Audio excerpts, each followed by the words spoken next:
Maratón a la Vista. Cómo preparar una carrera de larga distancia en 10 semanas. Resistencia, técnica, series, nutrición, forma y consejos con los mejores especialistas en actividad física y deportiva. 15 de marzo. Objetivo Barcelona. Maratón a la Vista.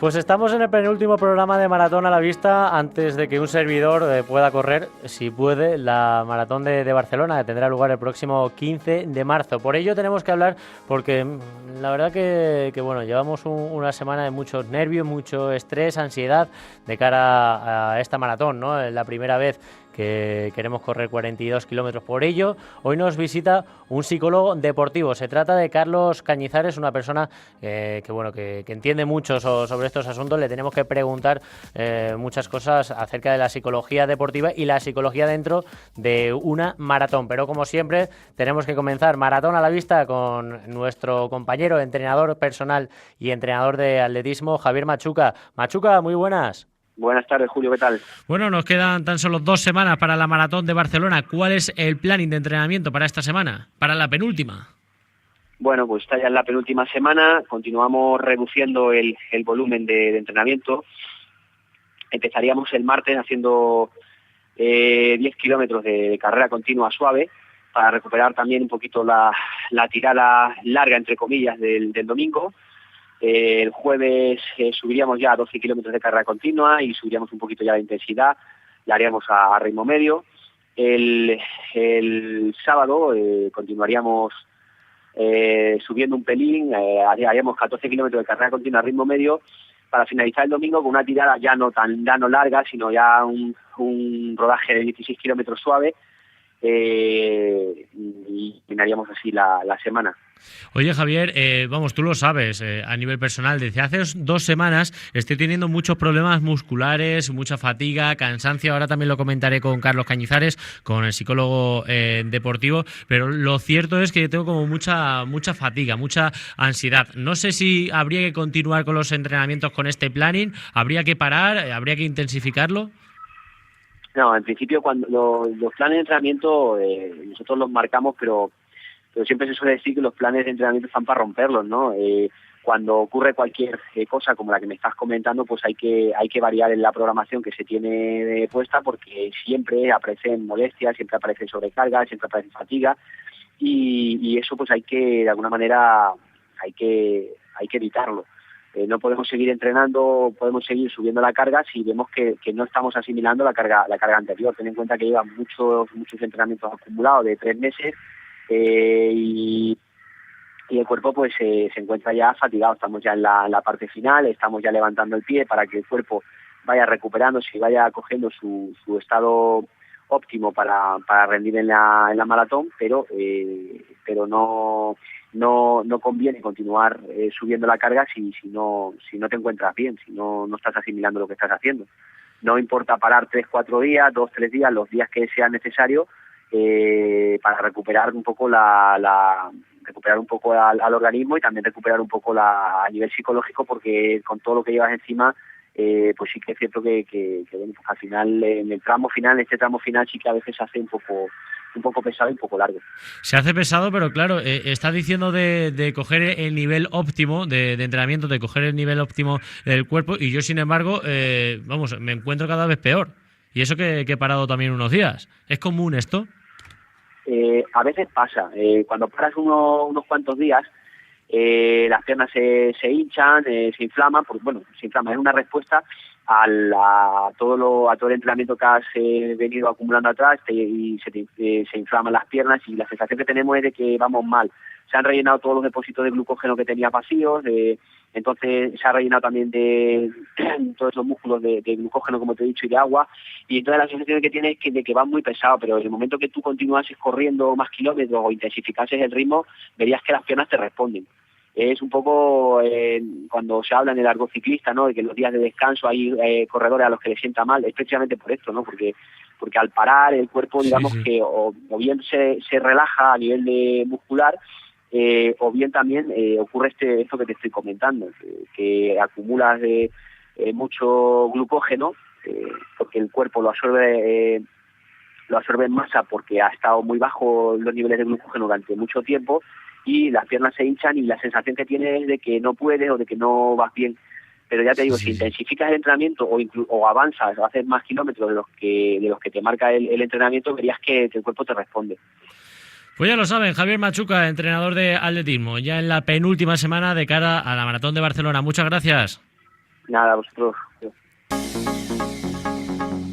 Me ha animado el bueno de Machuca, y lo mejor de todo es que Carlos Cañizares, el invitado que tenemos en el día de hoy, me estaba diciendo que tiene toda la razón, el bueno de Javier Machuca. Por ello tenemos que presentar a nuestro invitado en el día de hoy. Él es psicólogo, él es profesor en la Universidad de Castilla-La Mancha, también asesor deportivo y orientador. Carlos Cañizares, buenas tardes. Buenas tardes, Julio, aquí estamos, sí.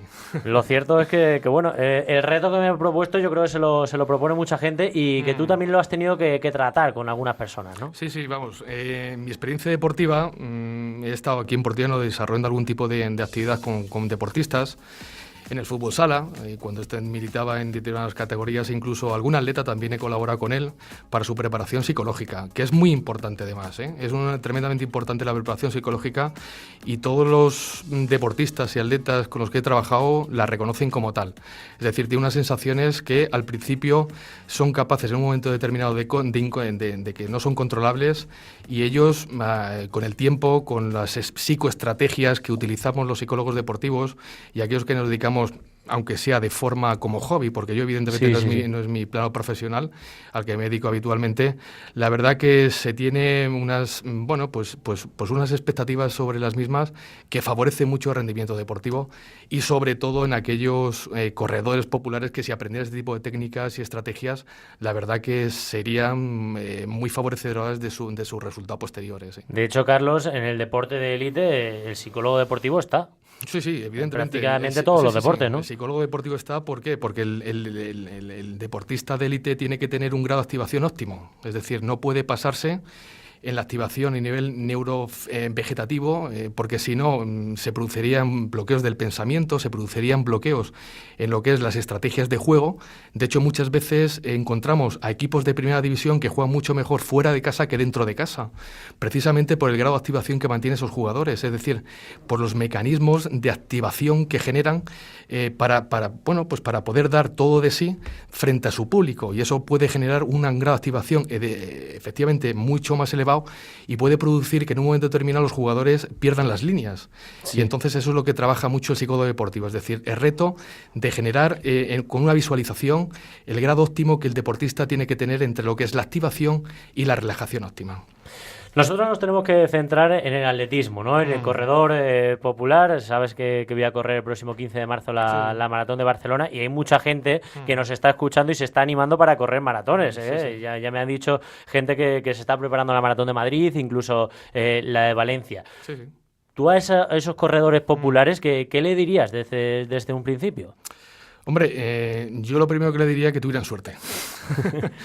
Con las lesiones, ¿no? Sobre todo. Efectivamente, que tuvieran suerte con las lesiones. Y la primera cuestión que yo enfrentaría al corredor es si realmente están preparados.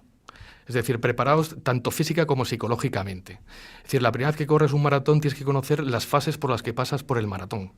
Sí. Son diferentes fases, y todo el tema de procesamiento de información está basado precisamente en las fases por las que vas atravesando, ¿no? Yo he hablado con corredores populares y me han dicho pues determinadas cuestiones que evidentemente luego los psicólogos las hemos estudiado y hemos establecido una serie de clasificaciones, ¿no? Entendemos perfectamente, por ejemplo, que en una maratón existe una primera fase que es una fase de euforia, donde el maratoniano, sobre todo a nivel popular, que corre muy pocas maratones, sale muy deprisa, sale muy activado. Es decir, no genera una estrategia adecuada de planteamiento de carrera, incluso está en tiempos muy superiores a los que hace habitualmente en entrenamiento. O sea, que yo había salido eufórico, ¿no? Efectivamente, es decir, todo corredor que hace por primera vez este tipo de carrera alcanza pues una euforia. ¿Por qué? Porque su nivel de activación en ese momento genera que te sientas, ya estoy aquí, puedo empezar a correr, me siento bien, y eso puede generar que incrementes tus tiempos a los que no estás habituado, con lo cual eso puede provocar también una fatiga muscular previa, ¿vale? Sí. Después se atraviesan determinadas fases y las 2 siguientes fases más importantes es una etapa... Esta primera fase me has dicho hasta el kilómetro 6 aproximadamente, 7, ¿no? Sí, efectivamente. Luego existe una fase de transición que vamos corriendo hasta el kilómetro 22 aproximadamente, donde vamos, pues vamos ajustados, nuestros entrenamientos nos capacitan para hacer ese tipo de cuestiones, bien. Pero luego existe una fase de latente, que llamamos los psicólogos deportivos, en la cual desde el kilómetro 22 al 33 empezamos a generar una serie de pensamientos no negativos, específicamente negativos, pero sí de incertidumbre. ¿Podré llegar? Miedo, ¿no? ¿Podré hacerlo? La gente me está animando, ¿satisfaré mis expectativas de poder llegar? Entonces, ante eso, existe lo que llamamos palabras positivas. Es decir, tenemos que aprender a generar una autoinstrucción y generar palabras motivacionales, que llamamos los psicólogos. Es decir, el vamos de Rafa Nadal. Rafa Nadal, ¿no? Vamos, adelante, puedo, sí, continúa, ¿vale? Está claro que eso lo tenemos que entrenar previamente. Es decir, en ese momento el utilizar ese tipo de estrategias puede ser muy precipitada, pero es por eso el corredor popular tiene que tener un enfrentamiento previo a nivel psicoestratégico, ¿vale? Entonces yo te diría que ya desde las 2 semanas anteriores a la carrera empezás a trabajar dos técnicas básicas, que es la técnica de relajación y la visualización de la carrera, aunque sea mínimamente o sobre todo en entrenamiento. Eso lo que te va a capacitar es que en un momento determinado tú entiendas cuáles son tus sensaciones físicas y qué es lo que tienes que hacer en cada momento, ¿no? Y continuando con esas fases... Sí, pero quiero decir, me estás diciendo técnicas y tal. Sí, sí. Esta tarde salgo a correr, por ejemplo. Tengo que correr 1 hora y cuarto. Sí, sí. ¿Y qué tendría que hacer? Vamos a ver, eso lo que tendrías que hacer es que, vamos a ver, en carrera nosotros no trabajamos exclusivamente en el campo de terreno, sino que trabajamos en visualización previa a lo que es el ejercicio físico. Es decir, todo jugador de élite, el tiro de una falta no lo trabaja tirando 100 faltas, 150 faltas, 500 faltas, sino que en un momento determinado nosotros tenemos neuronas en espejo que trabajan ese tipo de movimiento visualizando ese tipo de movimiento en imaginación. Sí. Es decir, los psicólogos utilizamos técnicas de desensibilización sistemática frente a las fobias y a la persona que tiene una fobia no la enfrentamos al miedo, porque generamos una activación tan brutal que podemos tener un problema bastante grave de salud, sino que la enfrentamos en imaginación. Pues tu cerebro funciona de esa forma, es decir, tendrías que empezar a visualizar determinadas frases en las cuales, frente al cansancio físico, cuál es la más motivadora, ¿no? También te recomiendo que en la pared de tu casa, en la pared de tu habitación, allí donde tienes una situación donde puedes ir todos los días, existen muchos equipos que tienen frases motivadoras para que antes de salir al terreno de juego las leen, les recapacitan sobre ellas y automáticamente salen a jugar. Eso también es muy positivo. Son frases motivadoras que ejercen una labor de pensamiento positivo. Es decir, lo que tratamos de hacer es, en un momento determinado de la carrera van a aparecer ese tipo de pensamientos negativos, pensamientos en cortacircuito que llegamos, pensamientos como especie de obsesiones. Es decir, voy mal, no sé qué me pasa, podré llegar. En definitiva, lo que generamos es una ansiedad, ¿no? Una cierta ansiedad, ¿no? Entonces, con ese tipo de cuestiones, lo que hacemos es que generamos una sensación pues de bienestar, ¿no? Es decir, pues lo puedo conseguir, y generamos una situación de mayor carga de endorfinas, ¿vale? Para poder consumir ese placer, ¿no? Entonces, luego... eso es del kilómetro 21-22 hasta el 32, hasta que llega el muro, ¿no? Eso es, hasta que llega el muro. Y el muro se encuentra entre el kilómetro 33 y el último kilómetro. Es decir, ahí es la etapa del sufrimiento. Ahí es la etapa del sufrimiento. Del penar. Del penar. Del penar, como llamamos los psicólogos también en algún momento determinado cuando trabajamos con algún atleta, ¿no? Bueno, pues ¿qué es lo que hay que hacer? Ahí sí que aparecen los pensamientos negativos. Pero aparecen los pensamientos negativos también y aparecen asociados al malestar físico. Es decir... Con razón, casi. Claro, con razón. Es decir, nosotros cuando trabajamos con personas que tienen mucha ansiedad, no sabemos qué es lo primero, si el pensamiento negativo o el malestar físico. Pero una cosa realimenta a la otra. Es decir, si yo empiezo a sentir molestias físicas, empiezo a realimentar mis pensamientos más negativos diciéndome, ¿lo ves? No voy a llegar, me empieza a doler este tipo de... Tengo esta dolencia en el gemelo, tengo esta dolencia en el pie, tengo esta dolencia tal, y eso lo que hace es que refuerza mi pensamiento negativo, esa sintomatología física. ¿Qué tienes que hacer? Claro, ¿qué es lo que tenemos que hacer? Yo a mis jugadores, cuando esa sensación aparecía, les decía, parada del pensamiento. Es decir, la técnica de parada del pensamiento. Es decir, y eso lo tienes que entrenar. Y la parada del pensamiento es vocalizar, decir algo en voz alta que genere una incompatibilidad con aquel pensamiento. Es decir, si tú estás con pensamientos rumiantes, es decir, eso lo puedes probar cuando, por ejemplo, estás pensando en una canción, eso es un pensamiento rumiante y no se te va la canción y estás constantemente con la canción, en un circuito reverberante. Como un bucle, ¿no? Eso es como un bucle. Lo que haces es que si te dices en voz alta la palabra alto, stop, hasta aquí, lo que hace es que ese pensamiento se corta, ¿vale? ¿Qué es lo que hago yo con otros jugadores? Pues les pongo una goma en la muñeca y cuando empiezan a tener esa sensación, esos pensamientos negativos, lo que provoco es un malestar provocado físicamente que por así decirlo, cortacircuite el pensamiento negativo. Y eso es lo que te va a pasar. ¿Qué haces con la goma? Entonces, en ese momento, tú estiras la goma, sueltas la goma, ¡plaf! Lo que pasa que en ese muro, el dolor físico ya prácticamente vas a sentir el de la goma, con lo cual es preferible que hagas una carga de un grito, de una situación de alto, stop, para que ese pensamiento negativo desaparezca. ¿De acuerdo? Sí. Y automáticamente ese pensamiento negativo va a desaparecer, con lo cual, si no realimentamos ese pensamiento negativo, evidentemente, y esperemos que sea así, el pensamiento negativo no realimente tampoco el malestar físico. Eso sí, Carlos, yo me imagino claro. Que lo estás comentando, que también es clave el entrenarlo, ¿no? Hombre, claro, efectivamente. Es decir, es que dentro de lo que son las psicoestrategias para el maratón, está entrenar en situación de maratón propiamente dicha, pero está en situación de entrenar antes del maratón. Claro, es decir, antes del maratón. Este tipo de estrategias se trabajan mucho antes. Es decir, pues tú has empezado a tener una preparación física con ¿cuántos meses? 3, 4, 5, un año, 4. 2 años. Estas psicoestrategias se trabajan. Y se trabajan ya no en este maratón, sino de un maratón para otro maratón. Porque si tú este maratón no consiguieras alcanzar tu meta, evidentemente yo cuando trabaje tu psicoestrategia te voy a colocar en el punto donde tú dejaste esa carrera para que hagamos un proceso de visualización, para que tú reconozcas determinados olores, sensaciones, visualizaciones e intentes decir qué es lo que me ha pasado y debo de continuar. Claro. ¿Me entiendes? Eso es lo que hacemos con el profesional de élite. Carlos, nos quedan tan solo 4 minutos. Sí. Nos quedan también 11 días para la maratón de Barcelona. Y yo, a nivel personal, ahora mismo estoy en el peor momento. Has escuchado a Javier Machuca, lo hemos estado comentando, que la fatiga, yo no sé si tendré fatiga o lo que sea, pero lo que tengo muchos dolores en las piernas. No tengo un dolor especial de poder decir que estoy lesionado, pero muchas agujetas y tal. Yo me imagino que también esto es psicológico, ¿no? Sí. Es lo que llamamos la ansiedad deportiva, es la ansiedad de competición.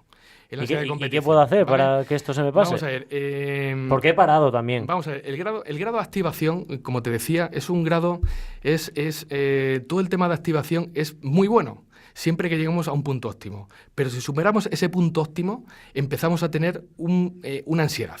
Y esa ansiedad, a nivel físico, ¿en qué se concreta? Pues en molestias musculares, en molestias... Yo tengo mucha presión, tú imagínate, hablando todos los días en la radio, en la tele, de la maratón y eso, para que luego no lo termine. Lo único que puedes conseguir si estuvieras mucho más tiempo, es decir, si estuvieras meses bajo esta situación, tendrías una situación de estrés.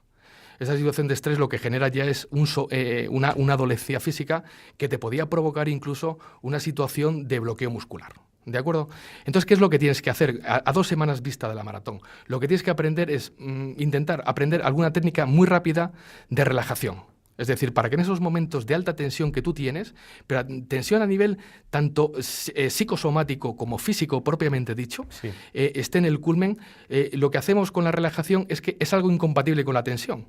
¿Y qué hacemos con la relajación? Existe una técnica que prácticamente es muy sencillita, muy rápidamente te la digo, es la técnica de relajación progresiva Jacobson, y lo que hace es generar una tensión-distensión de grandes grupos musculares para ver la sensación entre tensión y distensión. Y lo que te provoca claro, en tu sistema nervioso central es una incompatibilidad con esa tensión y esa sintomatología psicosomática que estás teniendo en este momento.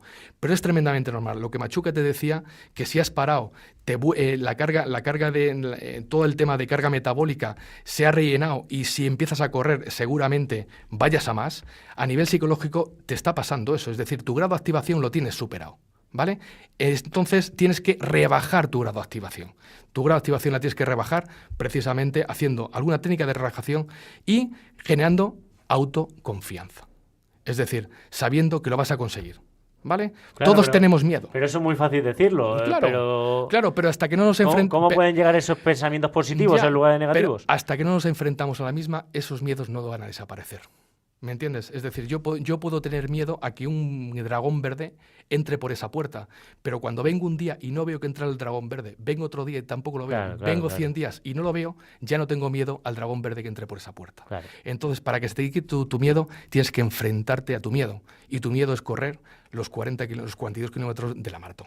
Carlos, por último, rápidamente, ¿qué diferencia hay entre un psicólogo deportivo y un coaching deportivo?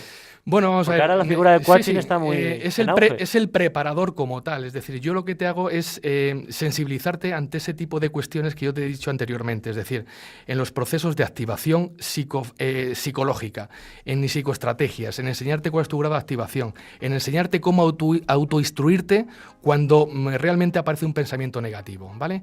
El coaching yo creo que es una situación mucho más general. Entra en colación determinadas funciones, pero la nuestra es una función exclusivamente del pensamiento, psicológica. Pues Carlos Cañizares, psicólogo deportivo, no tenemos tiempo para más, la verdad que es un placer. Nuestro penúltimo programa, la semana que viene ya pues estaremos a punto de marcharnos a Barcelona, que nos ha servido de mucho la clase de psicología deportiva. Suerte, Julio. A ver si la podemos poner en marcha ya mismo para que se nos olvide todos los problemas. La próxima vez me llamas un poco antes y empezamos a trabajar psicoestrategias mucho antes. Carlos Cañizares, muchísimas gracias. Gracias a ti, Julio.